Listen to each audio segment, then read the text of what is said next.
a little bit anyway.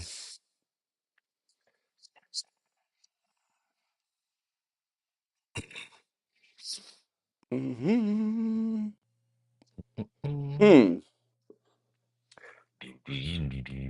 Twitter didn't work. Uh-oh. It dropped Twitter.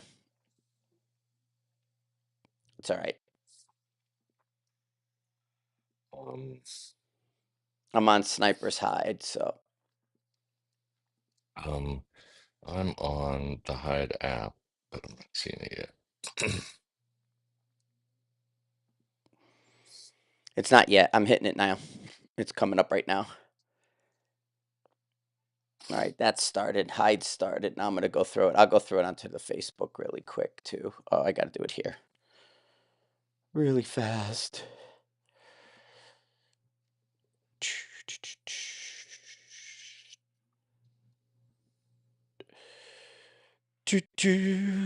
I dropped it into Facebook, but it's just giving the link to YouTube. It doesn't show it up. So, but we're there. If somebody wants to go and see it, What? I don't see it on the Hide app yet. it is. It's on the Hide. I see it right now, but it's not. It's showing there. How come it's not in? Oh, I'm stuck on the Hide. Let's see where, or the Should forums. be there. It should be working. Hey everybody. Back from Florida. We were over at if it worked. I mean, I don't know. Let me see if that's working. Because it shows the thing up. I'm just not sure what it's showing. Hang on, let me lower this volume.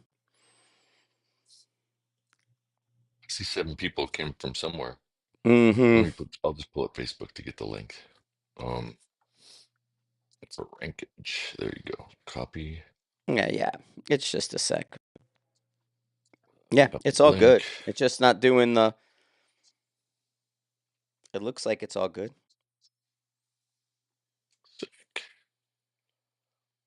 All right. I sent that. Um, Mm-hmm. Yeah.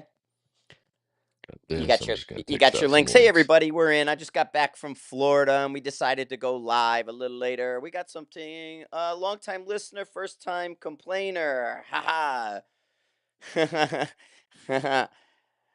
That's funny. I heard your complaints and I'm not changing anything. Mm-hmm. It's like, what is the complaint today? What did I do now? What That's is it? funny. Oh, I don't know. Somebody just came on. Oh, oh, that's their name. Oh, I thought they were No, starting it their says it's Eric. birthday. Eric came on and said, long time listener, first time complainer, 2.0 or silly. So I'm just laughing. Oh Love you yeah. guys. Yeah, I appreciate it, Eric. How you doing? Eric's up. He's up and running. We're good. We're all up and running. Dude, we're getting snow again. Dude, I cannot believe the weather lately. I'm gonna put it on Facebook or two.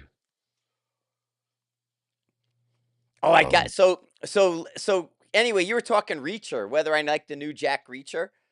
mm-hmm. And the new Jack Reacher, they had a huge because NASCAR is now gonna be on NASCAR. Thanks, Brad.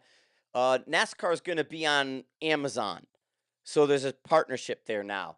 And so at the Daytona race, they had a giant Amazon Jack Reacher display with this game. They had two big inflatable guys that would virtual arm wrestle like they were puppets, but you would control a puppet and then I would control a puppet and we would arm wrestle with these like 12-foot tall inflatable Jack Reacher people.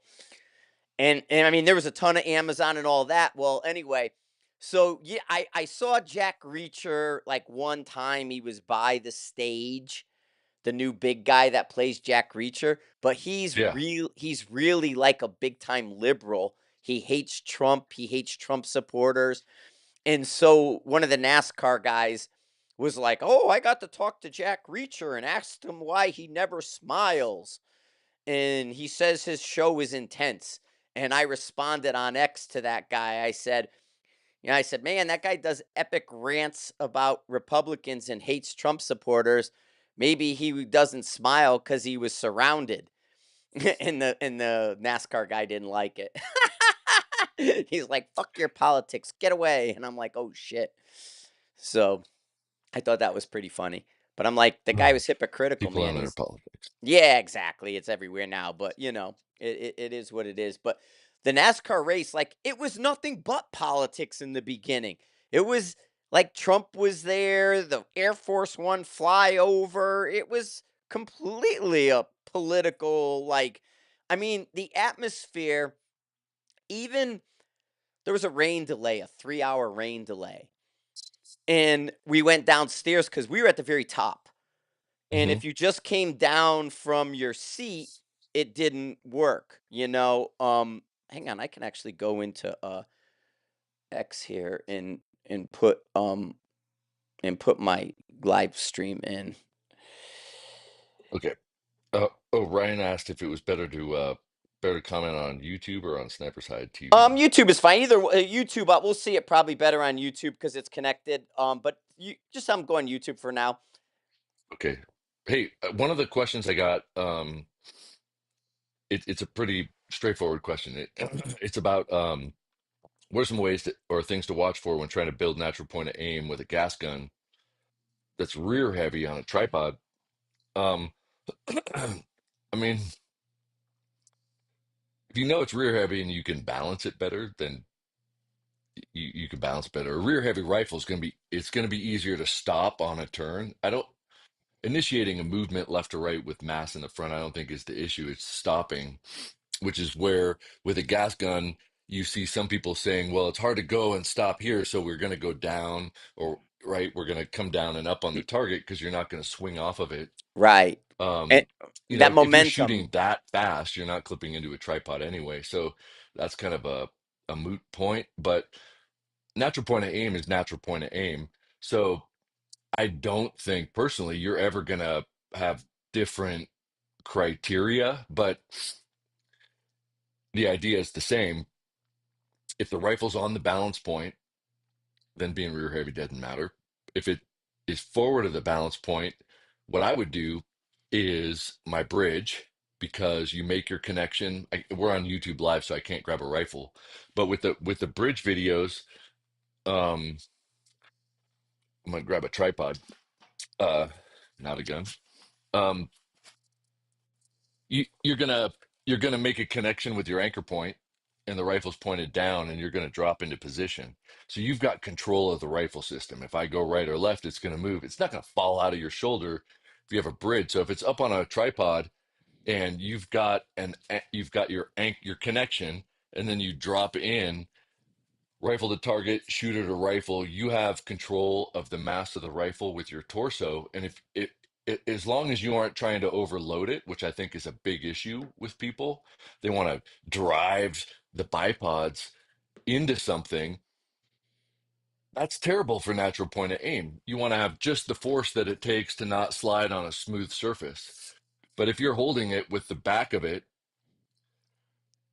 you should be able to check for natural point of aim. And what I do is either let go with my hands and see if the reticle moves, because if I disconnect with the bridge, I lose it. But if I've got that and nothing happens, sometimes I do a bump check, because if I push back in, the reticle stays where it is. And if I do a bump check and it goes off point, you don't have natural point aim in the first place. So it could be a subtle check.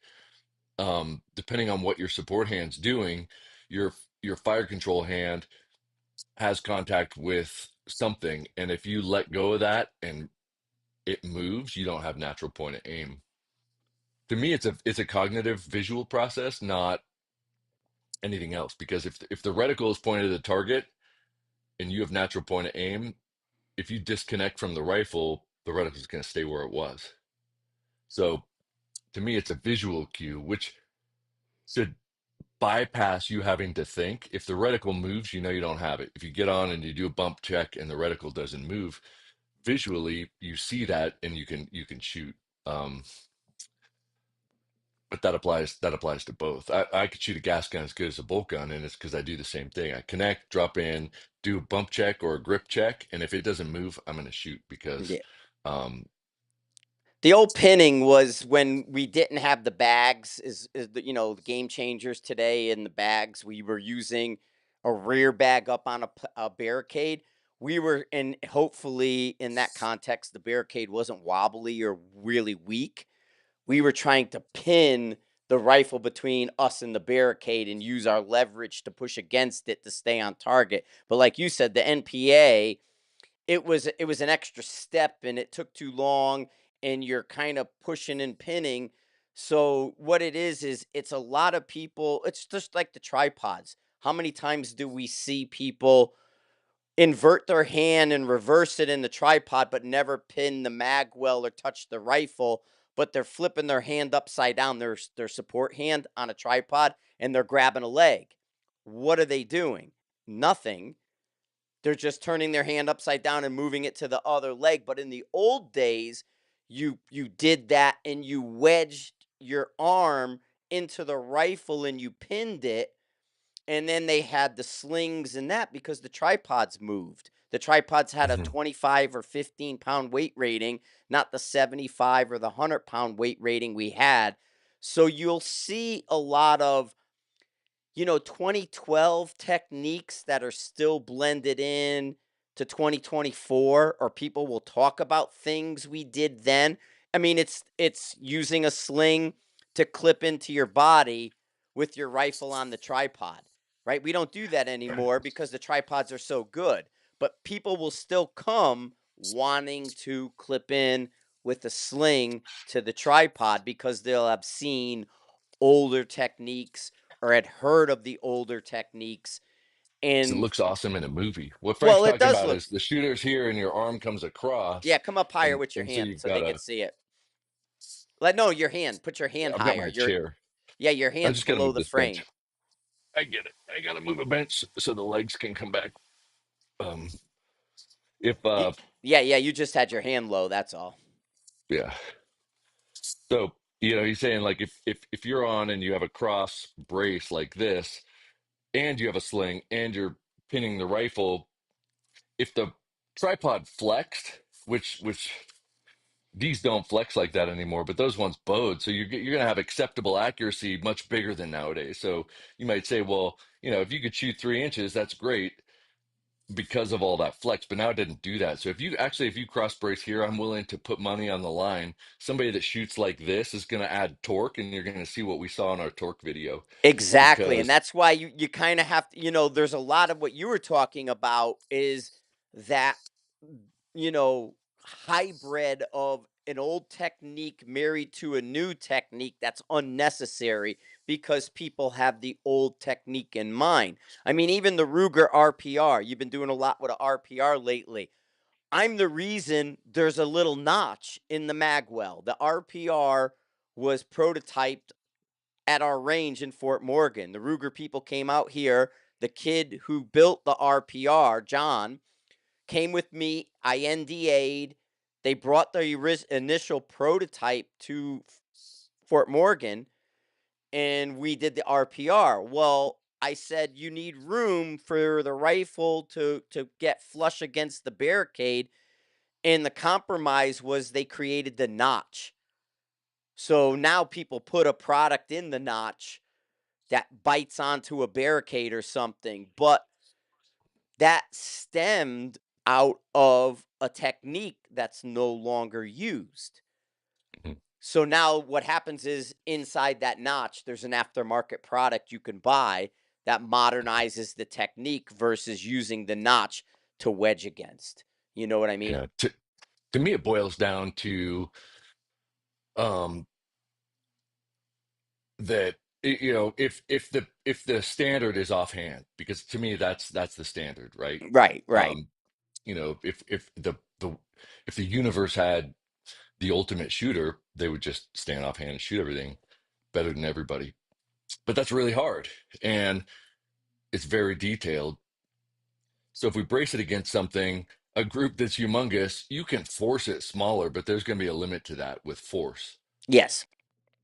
And to get past that limit, you have to take away the force and control the principles of fundamentals the way that they're meant to be. which is a lot more like shooting offhand.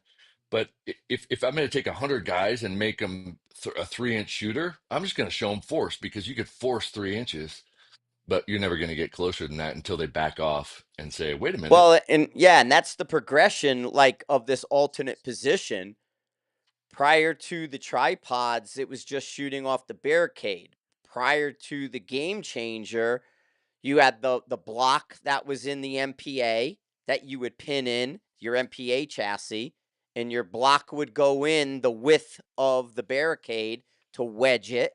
You had the Ingenuity wedges that had that $400 Arca style pins and blocks as well, and you would create the Ingenuity, clamp, but that was like $400 for that system.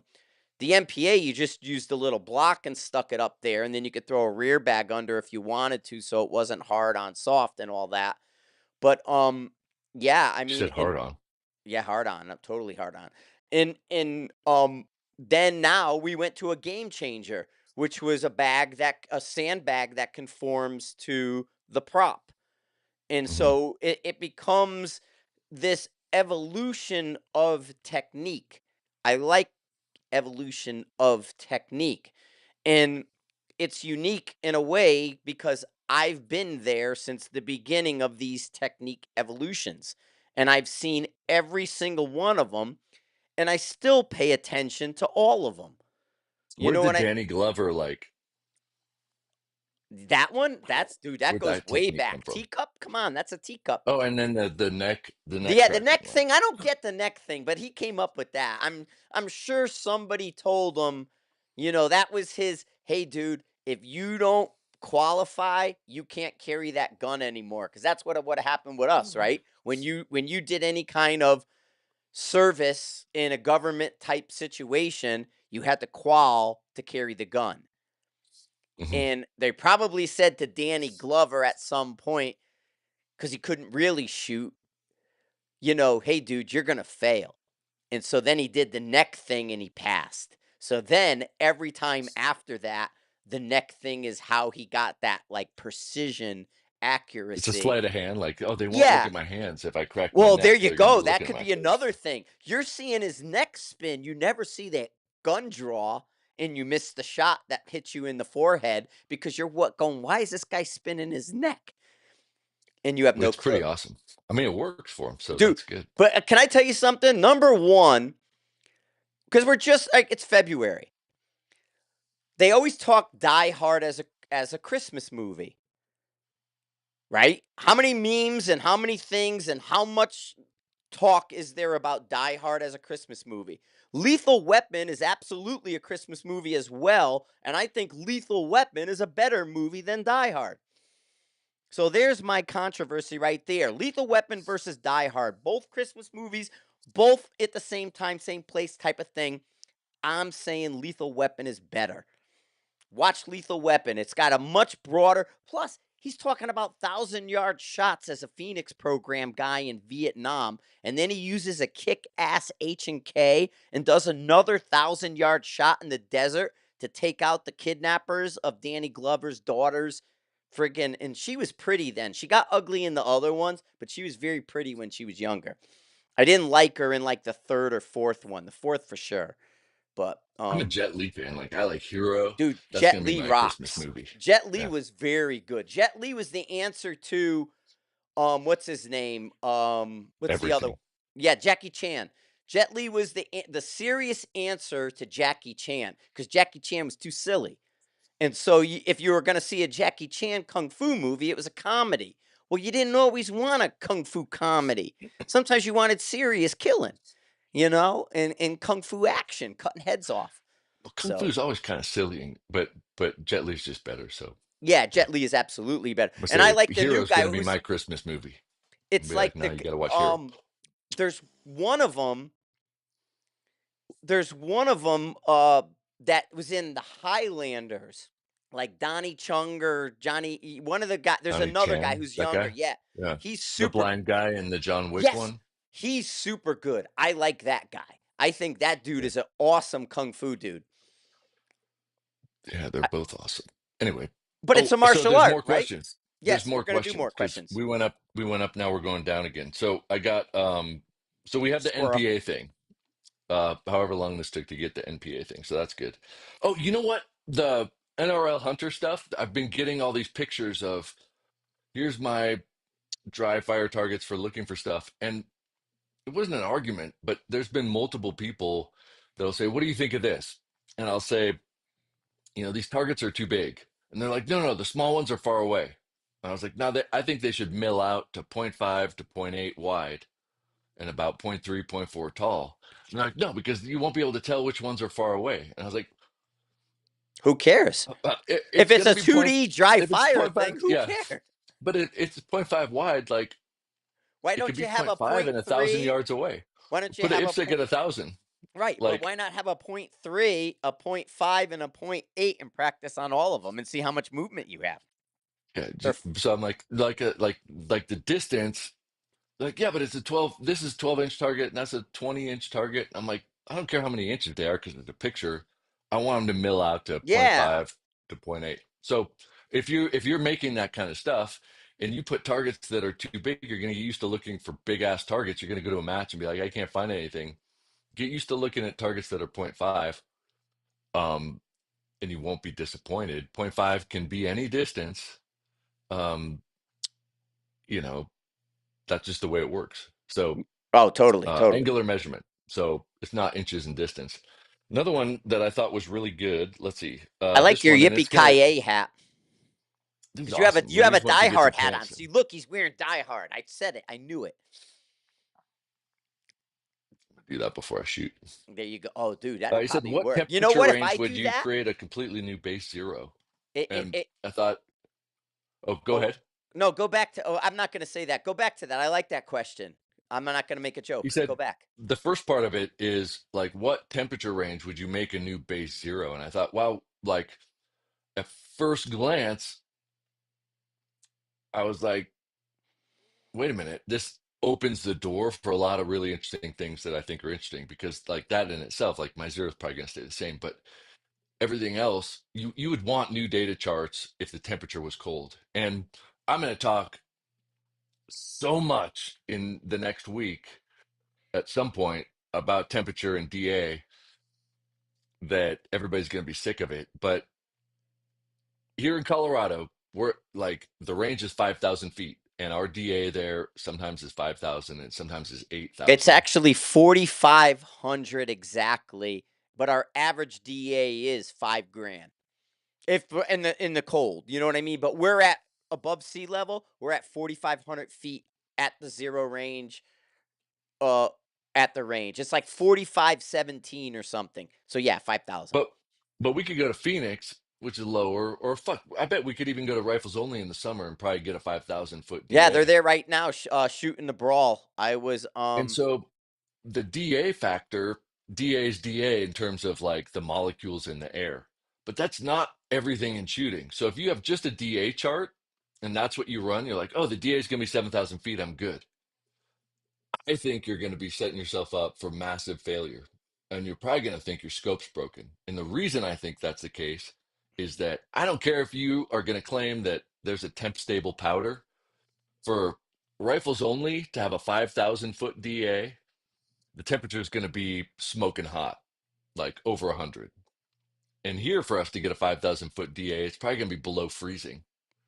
And if you got a 100-degree temperature swing, your bullets are going to be going at a different speed. If you don't adjust that speed to the appropriate temperature, you're going to miss with the right yeah. DA card because you don't have the right velocity on it. Well, here, like the good example I have between Colorado is in sea level, like you're talking, the range in Alaska. The range in Alaska is at sea level. And in the summer when I'm there, it's about 68 degrees on an average, which is close to the 759. You know, when they do the DA, the temperature, that it's usually 59 degrees is your average point. Well, it's only 68 in the summer there, and they are at sea level. Well, in Colorado, our average dope with like a 6.5 Creedmoor is anywhere from 7.4 to 7.8 at 1,000 yards for a 6.5 Creed. So from 7.4 to 7.8 it'll pick up most of that.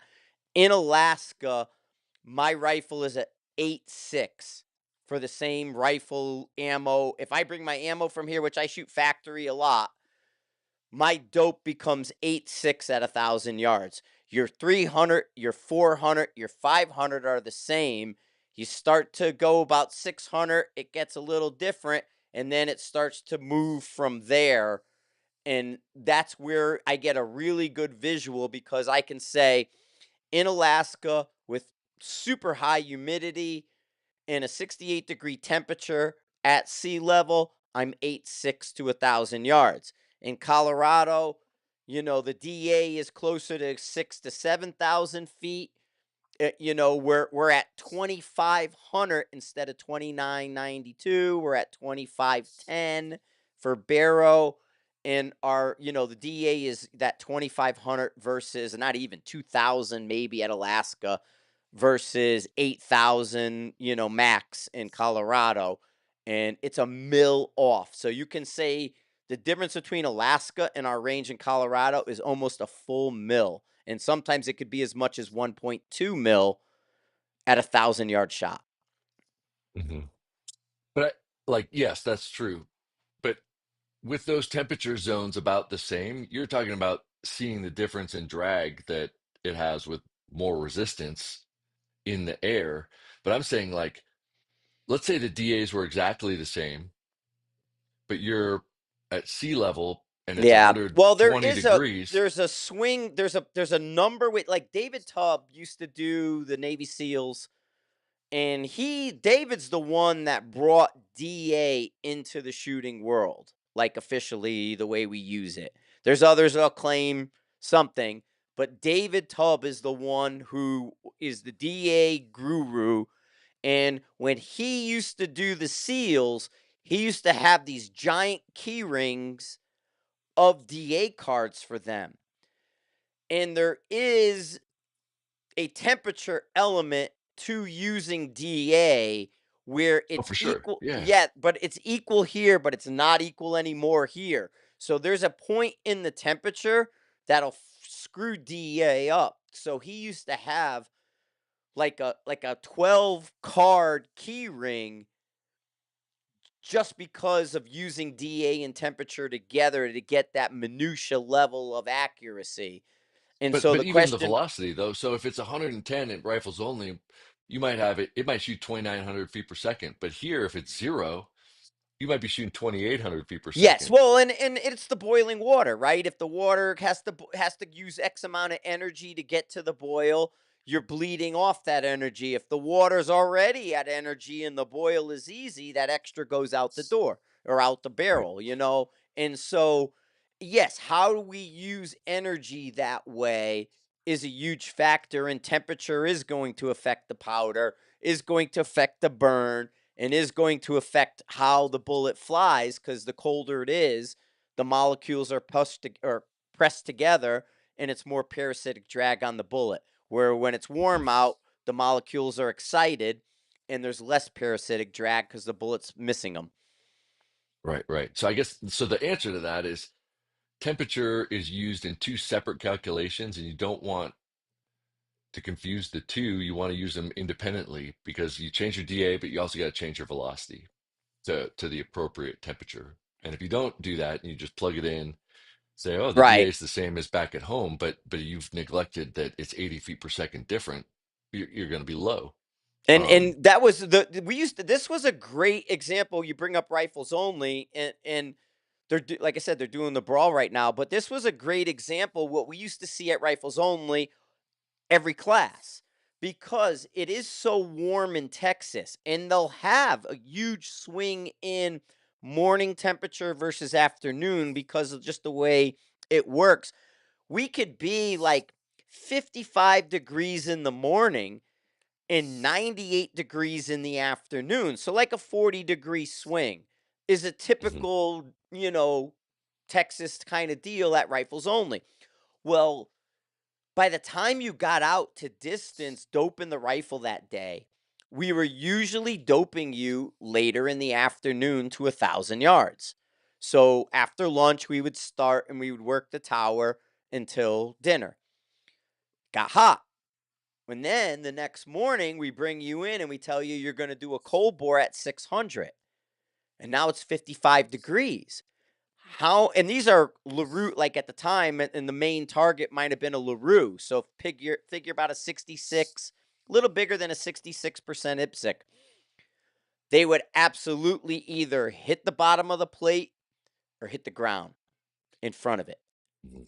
because they didn't account that it was 98 degrees the night before and it was 55 degrees that morning. And then that became that morning's lesson on Mhm. temperature because temperature, like you're saying, is our biggest swing, right? Barometric pressure, unless you walk up a mountain, isn't going to change much, even with a front coming through. You're going to go from, 29 to 30 something and not very much. And so how barometric pressure changes is when we walk up a mountain.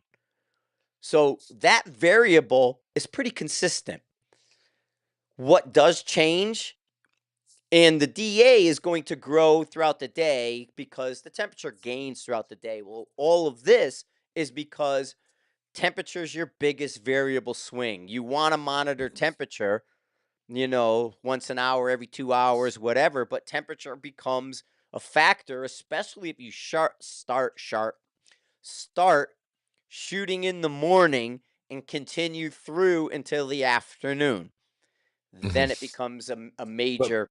people are swinging their kestrels and they're updating it, but they're not changing the velocity that might be changing, and so then they're getting data sets that are wrong, and so you kind of have to have both. Like I said on one of our chats,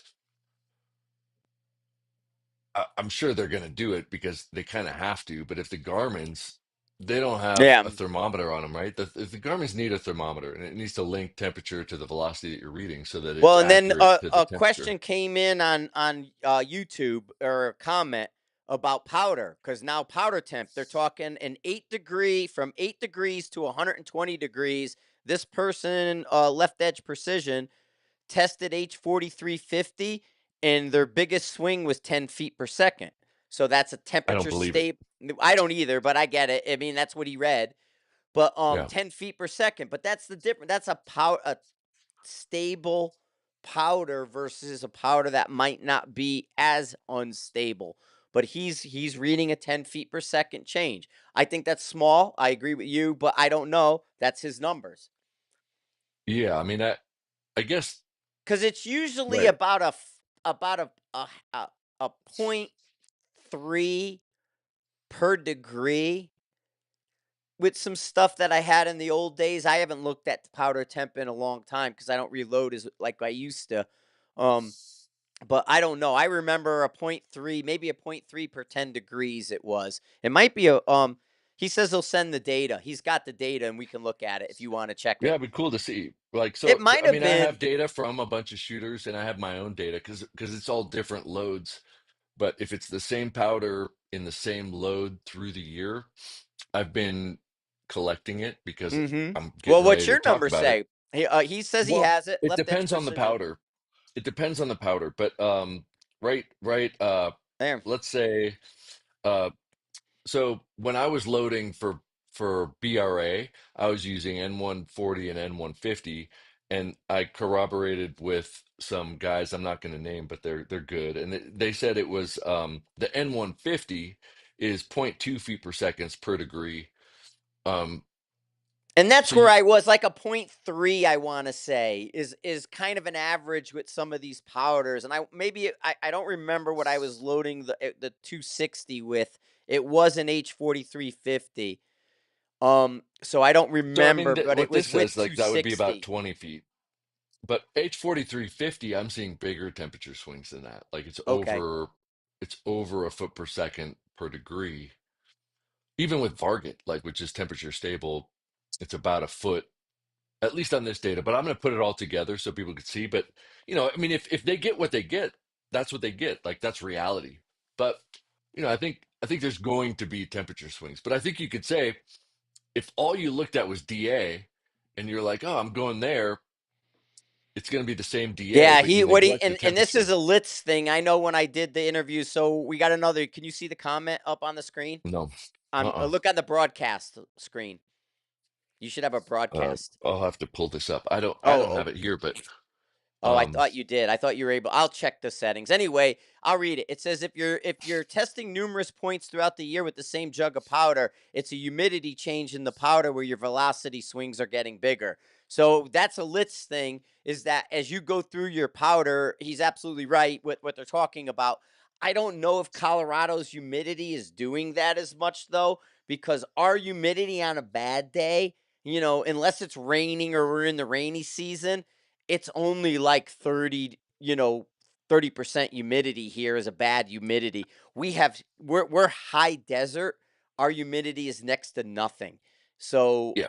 it's So it dep- but yeah. that I mean, I'm gonna say, like, I have heard that and I have seen it and I've corroborated that myself, and I'll Yes. just give the background with the powder thing. I noticed that, like, when I started to compete, um you get a jug and you load what you need to load, and then over time it loses whatever, Yes, the whatever it gets sort of outgases. it gets sort of desaturated. Say if it's bright in color because you got new powder, you open it up. Over time, the humidity and the conditions that it's exposed to will sort of desaturate the color out of it a little bit, Right. So, which is your velocity. Right, right. but It has people that that are listening ability. that don't quite understand what we're saying is that, like, you weigh the powder. So if it's, let's say it's 30 grains, that has some weight that's gonna evaporate. And so if Yes. you take 30 grains of powder that's been there for a long time, or it's low humidity and it leaks out if you don't have the lid on right, 30 grains of powder is actually going to be more of the gunpowder stuff and less of the shit that evaporates. So I mentioned it, and I remember Rusty Ulmer called me up and he said, this is what you do. Get a huge tub and pour it all out there and let it sit for a couple days. Then put it back in, and it'll probably stay that way. And yeah, it was much faster because Mhm. it's Yeah, it's you're it's kind of evaporated. pulling the moisture out of it. Right, right. I don't Right. know there's a word and I'm missing it, but yes. And But and and, and so so that is a factor, but there's other factors too. So I think you can get into these details, but if you're not accounting for all of them and you just change your DA or you just change one thing, you're not going to get the right solution. And I think that's a great example of what we talk about a lot, which is your calculator can do a lot of things, but you can also see where the bullet goes and make your corrections. And so if you have wrong data and you have gravity ballistics in your arsenal of tools, two missed shots and you fix it, and you're not going to miss any more shots. So, you know, I said, like, look, you could blindfold me, give me a rifle and a bunch of ammo that I know nothing about. If I could take two shots anywhere in the world, I'm going to have good data and I'm not going to need to deal with anything. And I don't need a calculator. But if you're relying on the calculator and you don't understand all of the little inputs, it's going to lead you on wild goose chases forever. yeah. And you're always going to have problems with your data. But if you just say, look, I just shot there and it hit at 4.4 mils, it's a done deal. You put 4.4 mils in your gravity ballistic. I'm shooting 4.4 mils at that distance, whatever the Kestrel. I'm not even going to look at it anymore. And I'm going to make my calculations and write that down. And so every shot's going to get better. And I'm going to learn the wind. You give me two shots Mhm. and I'm going to shoot as well as anything. Um, so you shouldn't be making this mistake forever and then checking your zero and blaming your powder for evaporating. It's like, well, it is what it is, and I'm going to go off what I just saw. Well, and then again, this kind of comes into what we're talking about, comes directly into play with your SD testing that you're doing, where really, these SDs aren't showing up until 800-900 yards, or that 1.5 time of flight. Within that 1 second time of flight, Chris is finding the SDs are almost non-existent, really. Once you get past that 1 second into the 1.5, well, then those starts to illuminate. So we're kind of looking at your distance would matter, your rifle system and the setup you're using, if you reloaded it. And so there is definitely a lot of variables here. We're kind of into some weeds, but weeds that matter if you're going to that length to reload. If you're doing what we're talking about, you're squeezing every ounce of accuracy out of your system. And then that's when you start to notice these things. If you're a factory gun, factory ammo guy, this stuff doesn't show up until way down the road. So that this is more in the reloading, what you're doing kind of zone versus, I got factory ammo and I'm just banging away at 400 yards. And I think that, right, the first question is, what are you using it for, and how far do you expect to be shooting? Because if somebody's hunting here, they're probably going to shoot a few hundred yards. None of that matters. I mean, like, yeah, your group size matters, the ability to range matters, but if you're shooting inside of 300 yards, you're going to be holding less than a mil anyway. It's entirely group size dependent. SD, you got an SD of 400, and it won't matter. Your bullet choice is going to matter. Like the impact velocity and energy is going to matter. The fact that you could still hit it with whatever position you're shooting at, but Yeah, the position, I um, was just gonna say the position is probably your biggest key and how well you can, engage or adapt to that. yeah, I mean, inside a 1 second time of flight, I'm going to argue at this point until I hear anything that we could go out and test and disprove. We linked it entirely to your group size at 100. Like if you do 5 to 10 shots at 100 yards, that's going to be the determining factor in whether you hit stuff inside of a second time of flight. And a second time of flight is like, for the ones that we shot, was 800 to like 950 for the bullets that we were shooting. Like, heavier, slower, like 308s Mhm. to incredibly fast 100 grain bullets. It was in that zone. But so if you're not shooting outside of that range, which I don't think it's the range, it's the time of flight. If you're in shooting inside of 100 or 1 second time of flight, I would be very careful that you can consistently shoot a group size at 100,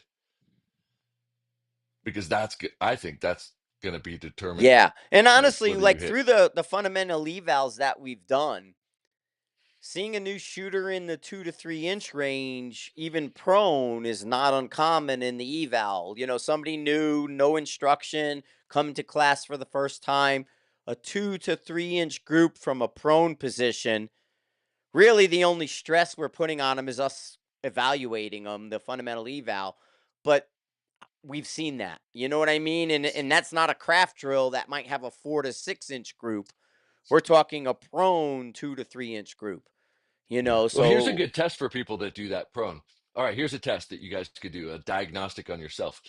Just get down in prone, and instead of wasting out, I mean, I think 5 shots is probably the minimum, but you could do it with three because I think you'll see the trends. Just get down prone and take 3 shots, one, two, three. Then get up, and then on another point of aim, get down, take a shot, get up, take your mag out, whatever, put it back in, get down, take 1 shot, get up, get down, take 1 shot, get up. And if you do things consistently, that first group will be small and not wander. But if you're inconsistent in what you do, yeah. uh, to get on the rifle, the next one is going to have Well, wildly oh, it's fine. different groups. And that's what you see, where it's like, oh, a tight group here, and then a tight group here, and then a tight group here.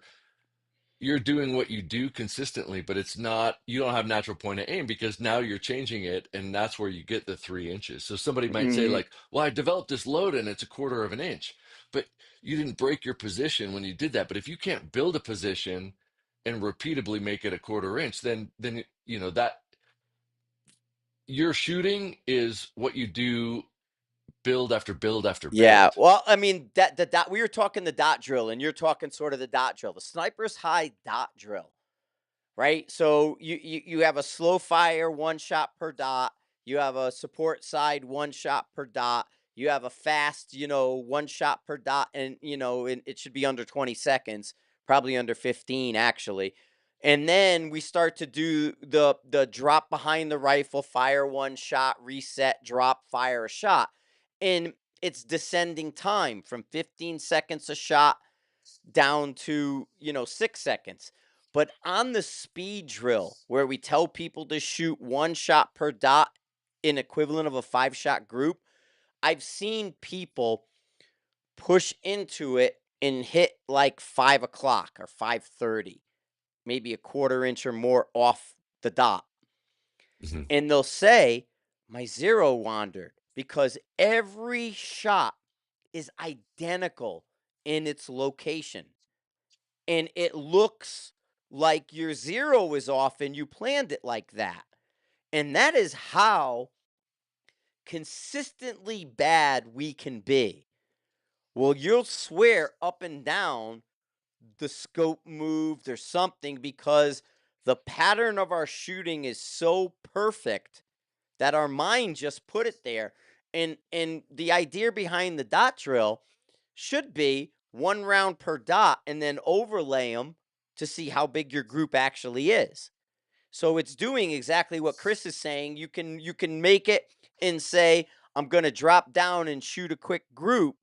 Then I'm going to go and I want to use that same target and build and break up and down like a sniper's high dot drill.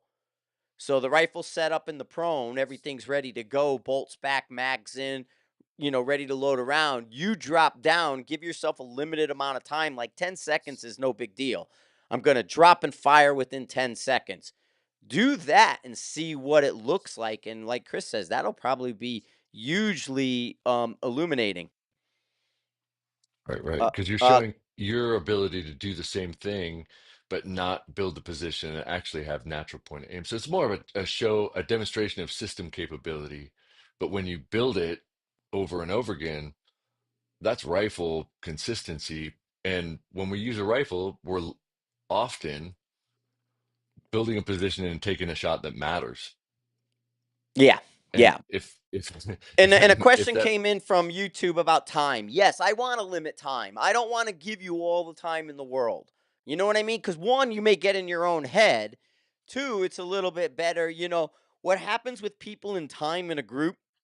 They're thinking about chasing it. That didn't go exactly where I wanted it. What do I need to do to steer it where I need it to go? And so if you kind of just no mind Tom Cruise, Last Samurai it, drop down, shoot your group, no mind, reticle focus, quarter the target. I mean, why Chris and I created the black targets, the big 4-inch black, so you can't see your group, because that creates a whole nother element to what we're talking about, the mental aspect. When you can't see your results, two things will happen. One, you'll either freak out because you can't see it, or two, you'll ignore it and do the same thing correctly over and over again because the visual aspect of it isn't swaying your brain to do something different. So that's where, certain things uh is good. And yeah, I do think 20, 30 seconds is fine. and you could test it not in we're kind of focusing in on kind of a high speed precision thing, but like Well, we're a precision um rifle. yeah, but I'm thinking like, well, you imagine you're a hunter and you have a precision rifle and you know how to shoot. They're not just going to drop down and shoot. They might have a sling and put their rifle on a bag, but that's where you close your eyes, inhale, exhale, and then make sure that your irons or your reticles where it was, and you keep fixing it until it's in the right spot. You're not Yeah, going to have a yeah, wandering group if you do that, but it takes a long time. And people are like, man, in that amount of time, I could have shot 30 rounds. And it's like, well, but yeah, 30 rounds aren't going to make you better. If you practice closing your eyes and getting that natural point of aim, at least that one shot's going to go where you want it instead of all over the yeah. place. And it is. Yeah, it's exactly Last Samurai, too many minds. We're worried about everybody watching us at the comp. We're worried about, who's going to see this or what's going to go on and what people are doing and what is the internet going to think about this group. And, there's too many minds in our head. And once you kind of get into the mindset of going to the range and having one mind, then a lot of this falls away. A lot of these problems then fall away. So for sure. Totally. Some of the guys I coach, I tell them like, look, I want you to like if you're at the range for 2 hours, I don't want you shooting more than 12 rounds. So spread it out over those 2 hours. I want you to think a lot about what you're going to do, dry fire, do whatever, but like pick one shot every 10 minutes. And if it's not good, spend 10 minutes figuring out what you think it is because you're going to test it again in 10 minutes. But if all you're doing is just shoot, blah, blah, blah, blah, blah, blah, blah, like, we have that bias Yeah, where it's like, well, those ones were pretty good. Those ones must have been flyers. But it's like, man, if you take one shot, like we'll go out to Fort Morgan and you'll take like 3 shots and we'll be there like 3 hours, but they're good 3 shots. And yeah, yeah. I mean, the that only time I reinforces really dick success. around shooting too many is if I'm chasing a prairie dog or something at 900 yards. Yeah. I might waste a mag if I'm trying to get a prairie dog, especially if he doesn't disappear on us and I haven't hit him, but I'm shooting a prairie dog at 937 yards. Yeah, So they're if like he point doesn't, zero zero 0.005 mils. right. Like, So if but he but that's doesn't, different because that's just yeah, fun. Like if we're having right. fun, But shoot it shoot is, away. Because I mean, I've done ELR classes I've done with students. And when we were doing ELR with the other people around here, you tell people don't shoot more than 3 rounds at a plate. Well, I remember going over to a guy and he came up. He was like super excited. Man, I nailed that. I did this, that, did that. I'm like, yeah, what'd you shoot? And he's like, well, I think I shot like 8 rounds. And I'm like, I go you're over looking to at the him. brass Yeah, and yeah. I go, and it was 14. And he shot 14 rounds. You know what I mean? And he didn't even have a concept of how many rounds he shot. And we're really good at walking things in and then forgetting all the tries that we walked in on. It's like walk in, walk in, walk in, walk in, walk in, walk in, walk in, hit. And then it's like hit, hit, hit, hit. Oh, I did great, and it was like, yeah, I walked in 8 shots and then I hit it, and then after that I hit it fine. And that's why comps are good because there's somebody else's rules. You can't walk your shots in. You have to go and follow that guy's rules or they're going to tell you to get off the stage. So that's where comps help validate your training. hmm yeah. I mean, and rifles only because that's happening now is a good place to talk about how fundamentals can be tested a lot of different ways. And one of the stress and the consistency thing is like he has some 15, 20 round stages that are like 60 seconds. Well, if you shoot 20 rounds in 60 seconds, that's impressive in the first place. But secondly, if you could actually hit, like you're consistent, but you're gonna out all sorts of problems happen when it's like, oh gosh, I gotta go fast. And you throw fundamentals out the door because you think you gotta hear 20 bangs instead of 20 dings. Yeah, And yeah. and it's like, well, there's a lot of different ways to do it. So if you feel like you need to work something, come up with 3 or 4 different ways to look at what's the issue we're talking about. Because if it's just the one that you hear about, that's probably not enough. You got to do a couple things. Like, Mhm. oh, if you shoot a target and you have a good wind call and you hit it, great. But now, if you do, then you're going to hit that one that way too. But if you don't, that might have just been luck, right? And okay, or you get a good shot, do it again, like because you got to do it at least twice to be like, all right, we're on to Right, something. right. Because one is none, so you got to be able to follow it up, and we talk about that a lot. I mean, that was like going back again. What you were on the rifles only theme today? Why not? But going back in the day when we were working with, especially foreign militaries, where their snipers are professional snipers and they're not in the job and then out of the job, where most of the American units, you're not a sniper all the time. There's a few that now will that'll be your job, but hey, man, if you're going to be an assaulter today, they don't care if you're going to be a sniper tomorrow. But in different countries, that's your job. You're a sniper. And when you're in the tier one professional side of it, you're especially just a sniper for them. And the second shot follow up was the mark of a true shooter. Because they recognize it's not realistic to drop somebody sight unseen anywhere in the world and expect a first round hit at that time. Maybe today we do because our equipment is improved. But, a 308, some Remington variant at 1,000 yards wasn't a guaranteed hit. Today, if I show up with a Barrett and 300 Norma, that 1,000 yards better be a guaranteed hit. It's a different time, but they wanted you to be able to second round impact within 3 to 5 seconds that target based off the miss. And that's what they regarded you as a true marksman within their groups. So there's your Well, that makes sense. mindset. I mean, I think that's really good because the only way to do that is to have the fundamentals to see where the bullet hit in the Yeah. first place. And then And the fundamentals of consistency enough that if you make a correction, it's real. mhm. I think that's great. Two Yeah, shots the sounds Aussies were that awesome. way. Some Canadians were that way. There was a couple Germans were or Spanish were that way too, and some others. But they wanted the second round follow up to be that much more important than you realized. You know what I mean? So it was like everybody's cold bore, cold bore, cold bore. But for every time they said cold bore, they were also saying second shot follow up. So it had all of that weight. Hmm.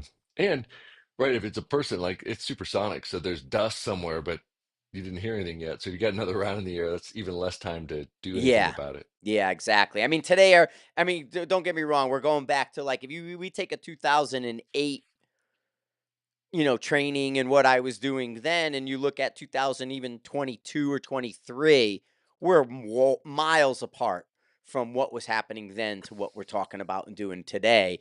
But there But the is idea still was there, like yes. the Yes. fucking like the cider rifles when you're shooting the fucking cannons, Mhm. like it Yeah. hits, right? Right. I mean, they were shooting walls, they were taking cider targets and they were doing things to maximize their hit probability within the context of what they owned or where they were operating. So if they knew there was a guy they were going to shoot over there and there was a wall over there, they were going to get a wind call off the wall and then transition to the guy. So there was a lot of that going on, and they'll tell you they all said it. Oh yeah, I shot a wall first. I saw the splash against the wall. The wind call was 1.5. Then I went over there because nobody gives a shit. Then there's shots going off. It didn't ricochet near the target. It was another building. So that guy in building A thinks you're shooting at building B. Meanwhile, you're getting the wind call for building A, and he has no clue, so he ignores it. And Right, that right. was But I think this follow up is easy for people to think like, oh, I could do that. I could do that. If you could do it and you went to a PRS match, you'd get 9 out of 10 because you saw the first miss and now right. you Well, know that's the everything. T So, post and mindset, most right? people aren't, right? But most people aren't getting 9 out of 10. So that identifies that as a skill that most people still need to work on. It's just not sexy, but it's Yeah, I valuable. mean that's when in doubt, shoot the T post and see where the round comes up. Use the T post as your reference point for your mill read, and then you got your win call. Now go to the plate. I dumped the first round into the dirt at the base of the target, and I lost a Hmm. point. But then I transitioned up and I hit, like you said, 9 out of 10, 8 out of 10 instead of maybe 6 out of 10. So, I dropped Right. one round to score me 8 or more versus, But it's valuable, and a lot of people neglect that. Like, oh, I could do that, no problem. Like, well, most people can't, and they're pretty good shooters. But if you mhm, say, gosh, I need to work on that, and you isolate it, you work it, fix it, now perform and understanding comes up. Like, well, if you're going to go hunting, you could take a shot somewhere else, and then that'll raise the right. probability that the next shot's going to be really good. I think that rather than having it show you something you're not good at, you should be psyched to be like, oh man, I mean, this is going to be awesome. I've honestly seen I've seen enough animals hanging around a shooting where once you reach, like I said, 400 yards, they tend to ignore you and they don't care. They'll stand and wait for us on our range. And even Alaska, I've had most of the moose that have cut through while we were shooting were at 800 or more for the moose, but I Mhm. have had a moose cut through at 400 and ignore us. You know. How many? Wait, I Yeah, can't. yeah, Oh no, gosh, I yeah. The see you question: talking on here. I'm like, wait, How how many? many It's of the sniper competitions have no penalties for the carbine support during tactical I this stages? CD is all I know that lets you unlimited on the carbine. There may be others. Maybe you did one, Chris, but I know CD. If you have a carbine component, you can go unlimited in the safaris, but you have to just manage your time so you don't pull the time away from the bolt gunner because he only gets the one round, right? Some are Isn't paper, so you get like I've been to some non-CD where you're scored on paper just like a bolt gun, but like competition dynamics and I don't know if Adams is like that. But so the thing about a sniper competition, I'm gonna like circumvent this a little bit. They're assuming people know how to shoot, Mm. but so much of shooting is how you think that all the stages are designed to have tricks to screw you up. So like you could shoot great, but you screwed up because you shot the wrong thing. So you'd be like, shoot the orange, like it'll say like all targets are marked with orange, and at the end, orange ribbons. And so then you look out and you see orange targets and you shoot them and you get a zero because it wasn't The orange. Well, and the orange ribbon wasn't there. that was the question Um, on the sniper match they just had. It said shoot the group of 3 black targets, and every target was black. But there was a group of 3 of them together. And somebody screwed that up right, because they didn't understand because they saw nothing but black targets, so they just shot 3 of them. right. And the people that are putting these matches together are coming out of a pedigree where thinking is, thinking is really important. And so it's not just a marksmanship challenge, it's a thinking challenge and communication challenge. I think, so you can't train one way and expect to do anything at a sniper competition. You need to train being able to respond to anything that's screwed up and then just deal with it and then get over it because stages, some people are going to do poor on, but everybody has poor on. If you don't know that, then you're down in the dumps and now your performance is going to go down. So, how do you think out of the box, but also like take a second to reflect on I've got to be really darn clear about what we're about to do. It doesn't hurt to look around. It doesn't hurt to like ask a question and then shoot but with CD, you could shoot unlimited rounds as a carbine, but shooting a lot of rounds does take time. You can kill the time on your bolt gunner and he'll run out. Yeah, I mean, you have to be And a then good here he's gas saying in gunner to do well. the real world sniper challenge, they might have uh, you might have the ability to use your carbine guy to help out the long gunner. He says your advantage if the support weapon at a certain target, maximizing the proper use of the long gun. So I'm guessing what they're doing, and probably because Nick came from he took classes at Rifles Only, and all those guys were students of ours. Um, he probably does where if the target's inside a certain range, use the carbine and then use the bolt gun at the long distance. I don't know the format of all the stages, but that sounds right. I know CD lets you to a degree, and the real world probably does too in the team stuff. Yeah. I mean, some things that I've done successfully, like, the matches that I've done like that, there's more than one way to attack it, but if time is limited, setting up and starting to range takes time and then you got to break it down. But if a stage is a certain way and you say, we see these already, look for the other ones. I'll with my gas gun, I'll range by fire because it's unlimited. And when I hit it, I'll say, all right, I know the range. I'll write it down. I didn't need to laser it because I know my dope. And I'll say, well, I hit it at 3 mils, it's 550 yards or whatever. I'll write down 550 because if I hit it with that, then a bolt gun's definitely going to hit it. So you can save time if you're a good shooter and you can walk it in with 2 or 3 shots. You get the ranges of the Yeah. obvious ones. And then somebody is invested in the other stuff. And if you're good at spotting your own shots, then you can do parallel things. But the bolt gunner can't shoot till the gas gunner's finished. So you're And you got to gambling a give him little bit. time, right?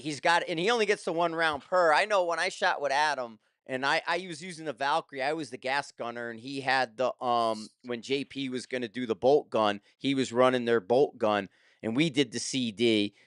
And I know because I was running a Valkyrie, I was like 3 to 5 shots average on all the plates that I shot that way. And then like the 5.56 people, because we scored somebody behind us that was a 5.56, they were like 7 to 10 his average, and because the Valkyrie was flatter. And I had the advantage that way, and so I always gave Adam a lot of time, and even though him and I never shot before. I was a last minute replacement and I wasn't even prepped. He was like he called me on Tuesday and said, "Could you be in New Mexico on Thursday?" And I said, "Sure." And we top 20'd it. I think we're like 16, 17, somewhere in there, because I was able to give him more time. The Valkyrie gave me a little more advantage.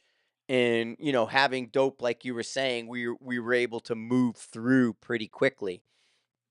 But Totally, yeah, totally. yeah, Man, I that's can't the imagine like if you average 10 shots or the 556 average 10 shots. I was doing the math. That's 300 shots a day. That's 900 shots for the match. yeah, That they probably. do like they're carrying so much weight. Oh Yeah, shit. yeah. I mean, like I said, it wasn't probably every stage, but for sure, the Valkyrie had a distinct advantage in that case, and it was Hmm. almost like a 2/3, of an advantage. So wherever the number was, I may have been 2 to 3 rounds, and that guy was 5 to 6. I don't remember off the top of my head, but Yeah. I'll say I was up to 5 and he was up to 8 or something. But But it it was. definitely pays to be a good precision gas gunner because Mhm. you don't want to just rain bullets And because I that didn't takes too shoot much that time. many, so I'm Yeah. sure my average was probably 3, because I know I didn't shoot Yeah. that much. Um, But I and mean and that saves so much time because it's like bang bang bang bang bang bang, you're done. Like get off because really in a team match, yeah, man, and then it it was it just sounds like help a lot of Adam. time, but there isn't. It was just help Adam build the position. No, honestly, those 5-minute times go by fast when you have to do a lot of things. Hmm. It's crazy. It's Yeah, like yeah. what? Right, right. It was like, What? "What's going?" I mean, in the Sniper's High Challenge when I was our own and doing everything in Colville, recently, it would be the same thing because it was find it, range it, engage it in the Colville match. And, same thing. People would run out of time and it's 5 minutes and you'd be like, "What?" And it's like, yeah, 5 minutes goes by fast when you're, wrapped up in that kind of stuff if you don't have a plan. The CD doesn't let you have two bolt guns. No, no, it's a You gas have to have gun a and a gas bolt. gun. No, but this guy asked a question. He said, Oh, well, oh, he oh. thought guys with two bolt guns were at a disadvantage. I mean, it just depends on you'll never know what the stages are. What's the disadvantage? Like, I talk about the Sniper Adventure Challenge. Like, if you plan your strategy this year off last year, you're going to get your ass smoked big time because it's going to be completely different. So some years one thing works and some years another thing works. And, if they had you tie knots this year, you're not going to probably tie knots next year. You just have no Yeah, the freaking between idea. the So you lock just show up picking, and right? The lock picking. What are you going to carry? What do you got to do? There's a lot of other skills mixed into a CD event. So yeah, you can't kind of just say, "Oh, I'm going to do this and do well." You have to be a very well rounded, kind of tactical competitor when you do a CD thing. in some years you're just like, fuck, they knew these things and I didn't know this. But if it's consistent year after year, but you can't train for it from what they did. You have to, if you're going to train at all, it's how do I think about things I don't know and try to solve them because you're going to get asked to do things you don't know how to do, but you got to try. Right, right. Um, and I think that's the beauty of sniper matches and being able to talk to your partner like, let's try this, and you don't have to explain anything. Like, all right, I got it. That sounds good, and you kind of like Mhm, mhm. play off each other. So if you don't shoot a lot with your partner, That's it's a going to I be a mean, disadvantage. Nick over there in the Pacific Northwest, Gardezi is probably one of the best competitors that way, and I think in a lot of ways he's one of the top guys in the country, if not at times the top guy. But he does. I've seen him with uh, Adam Clohanger and the different people that Nick has shot with. At one point, when you watched Adam and Nick do a stage together when they teamed up for the Colville stuff, it was poetry in motion how they moved. They were so efficient, they were so accurate, they did so well. And like I said, Nick's just on the top of his game. And even right now, he's finally getting that recognition, being sponsored and working with other parties. But he's one of those guys when you work with him, you can see the difference in a competitor compared to how Nick's team operates.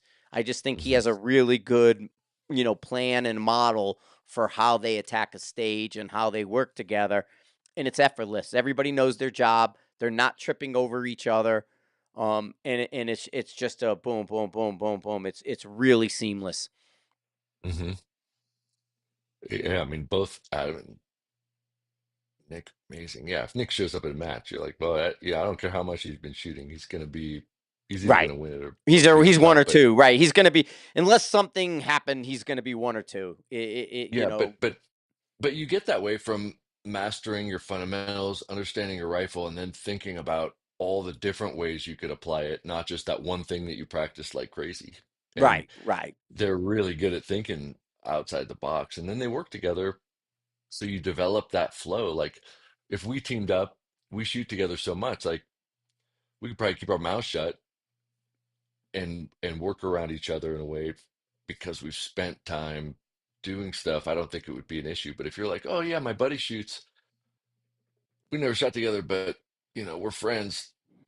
Oh, it's gonna be a disaster. That's where you see fights and people throw their shit down. I saw Yeah. it Yeah. at a Yeah. They CD start match, like arguing and somebody they move quit. They went stuff and, home. They left after day one. mm-hmm. They're like, oh, fuck that guy.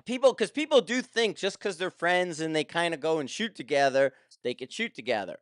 And when you're on the clock, it doesn't always work that way. And then they start arguing and things like that because, again, you don't realize that time when you're on the range admin and hanging out with your buddy, you don't set yourself up to fail. You've been waiting 8 minutes long to do this. And then when you get to the match and you have 5 minutes, you're expecting that last 3 minutes to send rounds, and that last 3 minutes doesn't exist. Yeah, yeah. I am shooting a black target in front of the bush. No, you're not. I'm on it now. You're not hitting it. But I'm shooting the one you told me to. Not that one. That one. What? I Hmm. saw it. No, you told me the wrong one. Yeah, Oh my totally, gosh. totally. You Laura and I like that. told We me the can't wrong shoot range. together. Laura, because it's like I'm looking at A, she's looking at B. We can't shoot together that way. It's like you know. But cool. Hey, I'm gonna Yeah. jump off pretty soon. We did an hour or so, Yeah. and Yeah, that then was we can fun. jump on. Uh, I don't know what you're doing tomorrow. We could do an afternoon if you want, because we got the snow. I think it's snowing now. Is it snowing outside? I think so. I haven't looked at I was out until we just like I got back here Yeah, 5 minutes yeah, but before I we jumped do on. I'm think gonna it's be busy till snowing. 3, but after 3 I could. Okay, three's perfect, actually. Because what I'm for the guys who are listening, what I want to do is have sort of like a Monday morning, a Wednesday afternoon, and like a Thursday. Most likely, I want a Friday, but we decided to do it, and then like a Friday early evening. It'll be a little earlier than this, but Chris had to be out, so I'm thinking on a schedule wise. We'll make sure we have a live in the morning, or at least I will if Chris isn't around, but he's usually around early in the week, and you can watch that anytime. And then on Wednesday, we'll do a live sort of like mid afternoon. And then we'll do a live kind of early evening, mid evening kind of thing, a little like an hour earlier than this. So we get the East Coast guys. That's where Ryan Kleckner jumped off. He had to go. It's 11 o'clock his time now. He said bye. He said he loved it, Chris. That's awesome. I was just Y- looking at some of the comments and Yeah. stuff. I think, He, yeah, you think getting like a regular time would be good so that people could kind of like, but I mean, I Yeah, don't and mind I jumping on whenever, but and this is set up in such a way that I want to mix them up during the week. So, like I said, a morning one, and then it'll be easier on us if we always do 8 o'clock at night. It's like, what am I going to do all day? If it's especially in the winter. if you guys So have questions, like I put out a post and got some questions and some of them we didn't get to, but just message Frank or I and we'll just make a list of them and we'll address it on one of them and it'll be cool. But if you guys send questions, it's easy to talk about. yeah, I And mean, if and like I said, this is going to become a more consistent thing. And in 30 days, there's going to be one more upgrade to high TV.